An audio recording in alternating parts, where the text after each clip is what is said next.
over their area. So they should expect rain between today and Sunday. In terms of temperatures, we expect it around 36, 38 for the north, 33, 35 for the middle sector. Along the coast, we expect it to range between 31 and 33 degrees Celsius. For Saturday, those of us that have outdoor activities, weddings, engagements, naming ceremony, funerals, the day will start okay, and then there is some 60% chance of rain over Greater Accra and parts of the middle sector. Sunday, we'll go to church and back, and then later in the evening, we are likely to have some showers that will cool the night for us to rest. Thank you so much for that, Felicity. And I'll tell you what, I don't take the good weather in our part of the world for granted. I was very naive when I was headed to Namibia a week and a half ago. I thought everywhere in Africa was hot. Oh, No, Felicity. The Atlantic Ocean dealt with me very, very well. I was freezing. Oh, so sorry to hear that. Next time I'll place a call to you. Yeah, I'm sure that next time, if anywhere you want to go, just let me know. I'll get the weather over there for you so you can plan your clothing your clothes wear. Thank you so much, Felicity. Next time I'll do that. Yo, nice weekend. Have a nice weekend as well. And that was Felicity Ahafenyo. She's a chief forecaster with the Ghana Met, letting us know what to expect on Saturday. For those of you outdoors, do be sure to check on the weather before you embark on any outdoor activity.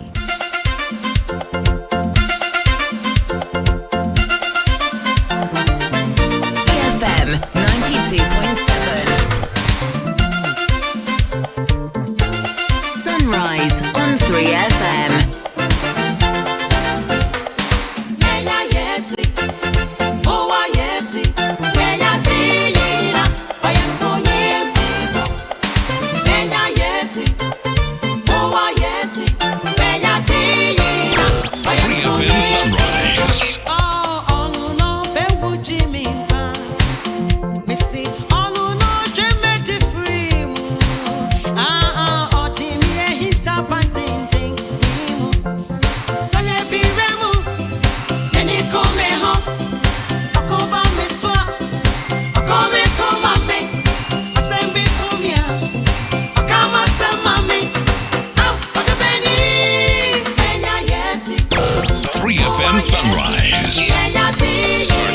A lot to look forward to this weekend. Of course, the UEFA Champions League. The finals are on tomorrow, 7 p.m. Who is your money on? Man City face off against Inter Milan. Now, in fact, I'm looking at the win probability. This one from sportsmole.co.uk. They say the win probability for Man City is some 67%. The rest of it going to Inter. My money is certainly on Man City, but of course we'll be getting more from the sports team when they come up after the business news updates. We'll take a look at the dailies and what they have to say this morning. We've got a selection of papers here. We'll run through the headlines and then take some details. But for all the latest up-to-date on-the-go news, do check out 3news.com for the latest in business, sports, world news, politics, you name it. On 3FM. Start your day with Sunrise on 92.7 3FM.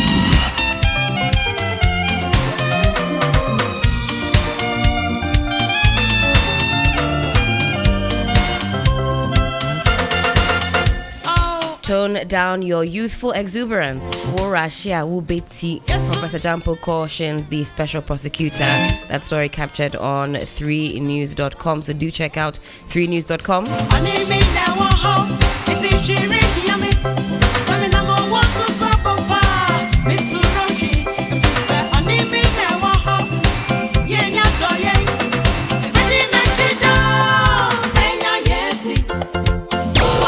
FM Sunrise.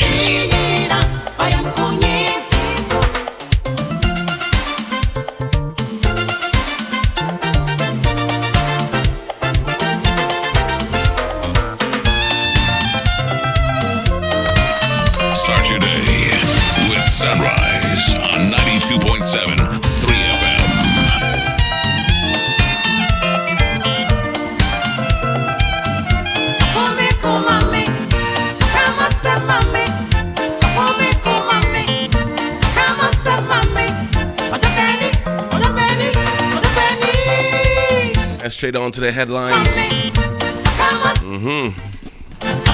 I find that newspaper this morning says Goil's profit up by 26%.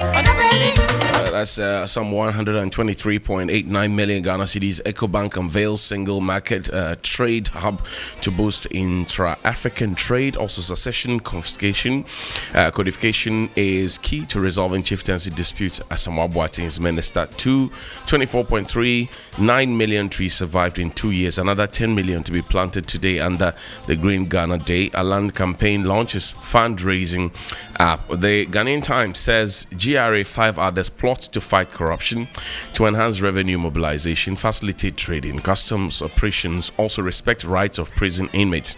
President tax prison officers at the recent personal parade. SIM card blockade brouhaha applied to NCA for exemption if what? Communications Minister Esla urges subscribers. And on the back page, 50 million Ghana cedis SECO project boosts pension administration. That's what we have there. William, morning. Morning. Supreme Court refers Judge Registrar to Chief Justice for investigations, and Asawasi is hub of rickshaw business, and this is safe seats. MIDA to manage Ghana Cares Obatampa project, and sharp division in Parliament over expungement of Kwesi's name. President comments graphic for essay competition on SDGs.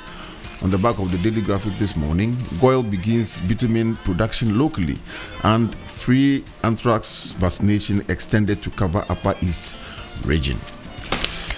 All right. Well, good morning, gentlemen. You both came in dancing. What's the occasion? It's What's Friday, up? It's Friday. Okay. You don't know. Yeah, man.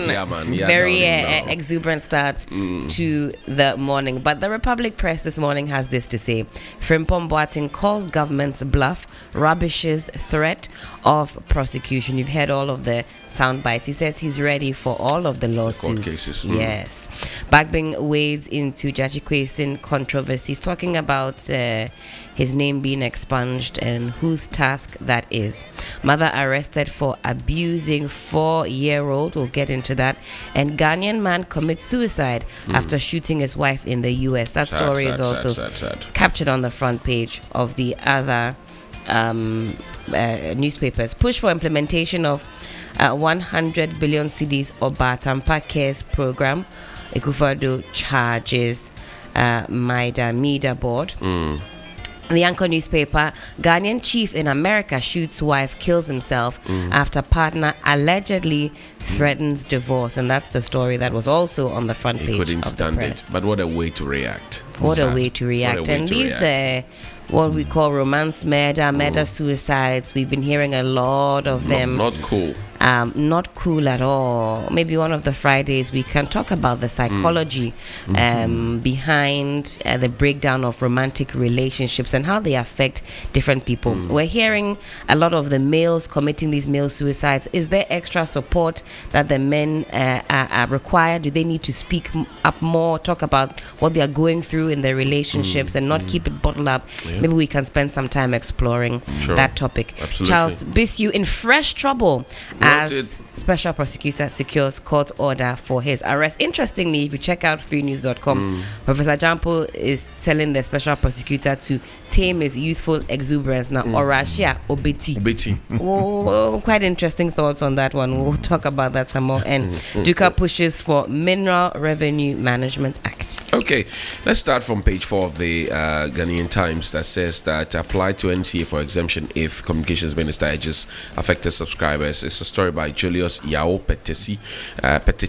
It says the Minister of Communications, Mrs. Esla Owusu-Kuffour, has entreated persons who have applied for the Ghana card but have not been issued with same, leading to their subscriber identification number SIM cards blockade, to apply to the National Communications Authority for exemption. Many registered and unregistered subscribers, including the Speaker of Parliament, Alban Bagbin, effective June 1, 2023, were blocked from accessing telecommunications services for their failure to register their SIM card in the SIM re-registration exercise, which started in 2021. Briefing Parliament in Accra yesterday, on the exercise, which he said has recorded resounding success. Mrs. Uswe Kufo said it had become necessary to create an exemption regime to subscribers who may have taken the step but let down by mandated institutions to issue them with the registration document. Those who have genuine challenges acquiring the Ghana card to complete the SIM registration process should contact the NCA with evidence of application for the Ghana card, and their challenges would be addressed after investigation, Mrs. Osokufo said. And that's what the minister is saying now. But I thought that Professor Atifo had sounded a warning a long time ago that her timelines were bunkum. They were not realistic. So why are we still going on that tangent? And that's a big one, Johnny. Just before I just wanted to flash on the front page of the Daily Guide, deactivated Momo SIM owners to get their cash back. And the abortion kills 12-year-old girl. I'm not afraid of jail. Frimpong Boateng says so. And Ochinhini clears on Asamankas to the Kufado Commission's National Aquaculture Center. Now back to the issue of the SIM card. I don't know the communication between the communications minister and the national the organization that does the card, the NIA, National Identification Authority. It's like I don't know. There's some friction. I think the lines should be clearer and smoother in terms of what is going on, because you need the cards to do what the ministry is asking the telcos to do. So I think once again communication is an issue for me there. I think, I mean, I can, from afar, I can understand why the minister would go on this tangent, because, we're looking for compliance, and sometimes you have to be a bit firm. But this is, a lot of the people is through no fault of theirs. Yes. So whether you are being firm or not, what's that got to do with me? There are others who have legitimately folded their arms and kicked their feet up. That's fine. Stubborn Academy. They don't want to participate, and that's on the one side. But if I'm on the other end where it's through no fault of mine, I would just find it so frustrating. The whole process has been super frustrating for the ordinary Ghanaian, as if we're not going through a lot enough as it is. Remember, the deadlines kept on shifting and pushing. You'd have elderly people queuing in the morning. Why can't we make life simple for the ordinary Ghanaian? You wake up in the morning, so headache. It's for me, I think that the minister needs to breathe in and take a chill pill a bit, because the NCA, the NIA, that's the organization responsible for, the minister doesn't generate national ID cards for anybody. It's the NIA, Professor Tifo's outfit. And he says, look, the timelines you're giving the people, coupled with how much we owe the service providers and all of that, we're unable to meet that deadline. And Sam George says something. He said, look, Ghana is not Accra. So imagine somebody who is in Nyankpala, who has tried all they can in Nyankpala, and the northern region is all working, and they have to come all the way down to Accra, come and pay 280 cedis, join queue, be moved here and there before they get a Ghana card. I mean, what's the cost of transportation from Nyankpala to Accra and back, accommodation while they are here, and feeding? We're just not being realistic. No. We're not being realistic. And you see, even with all these SIM card registration that are being done and the timelines and whatever it is, there are people who are still bypassing the system. That's the people who are still bypassing the system. People who are still being duped. That's right. So what's the point? I mean, it's a good thing if we have that database. But it does appear that, look, don't we already have a database with the NIA? Our database. That's right. Don't we already have it? We do. Doesn't the Electoral Commission already have a database? Indeed. On all of us? Doesn't SNIT have a database? On all of us? Or on most of us?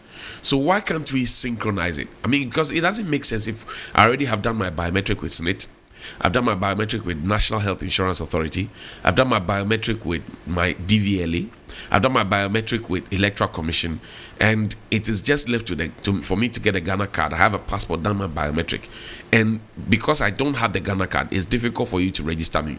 Synchronize the thing, and my biometrics are there. What's the point? Are my biometrics not there? Maybe there for the what are you talking to me about? The institutions that you've mentioned may not cover a lot of the people. For instance, SNIT may not cover a lot of people. If you go to DVLA, the number that have licenses. So maybe if I'm not talking. William. I'm not talking about everybody. You understand? I'm saying me, Johnny Hughes, you, William Esedu, Helen Apiampa for Abiam, here in this studio now. All the 4 things I've mentioned, you have. You are a SNIT contributor. You have a passport. You have a voter ID card. I'm not too sure about NHI, but at least these top 3, you have them. If you have a SIM card and it requires that you're registered because your biometrics and whatever have to be captured, all the details that are needed have already been captured and are in the system. Why can't we have the system speak one language and synchronize it and say, oh, William has these. We already have his biometric. We have his date of birth. We have his home address. We have his phone number. We have his this. We have his that. We have his that. So let's give William a Ghana card. What's the point? Well, now that we have the Ghana card, I hope this is the last of. I don't want to give my biometrics to anybody else, please. I think you've captured all my biometrics times 10. I don't want to hear. You'll be captured again. I don't want to nobody should capture my fingerprints, eyeballs, anything ever again. This has to be the end of it. And you know Surely. where the pain is, where you later go and read that all these details are in the hands of private people. That's where you go and read that these things are in the hands of private people. My data, my biometric, my everything is in the hands of private people. I gave it to the state, but for some strange reason, they find it's in the hands of private people. And that's worrying. The more times you give out this information, the less secure that you feel. Constantly giving out fingerprints and whatnot. Honestly, this has to be my Travel last time out of the country. giving all of this detail. They pick your card, they swipe it. Everything comes up. They scan your passport. Wherever you have traveled to, it pops up on the screen. Bam. Finish. If you are a fugitive, if you are being chased, but it comes up. The decision to finish this project within this tight time, I think, is the problem. Yes. I mean, Yes. that's the problem, because if all this while that we've had, the mobile system in this country, people have used it for fraud, and you want to solve it, you can't just jump into the fray and just solve it like that. So if the NIA is the one doing the cards and they don't have the funds, the communication should be tight, so that, they roll it out as much as possible, because you can minimize the crime rates, and then we get rid of it. Because look, Nigeria tried this in during the election. They wanted to change their money overnight.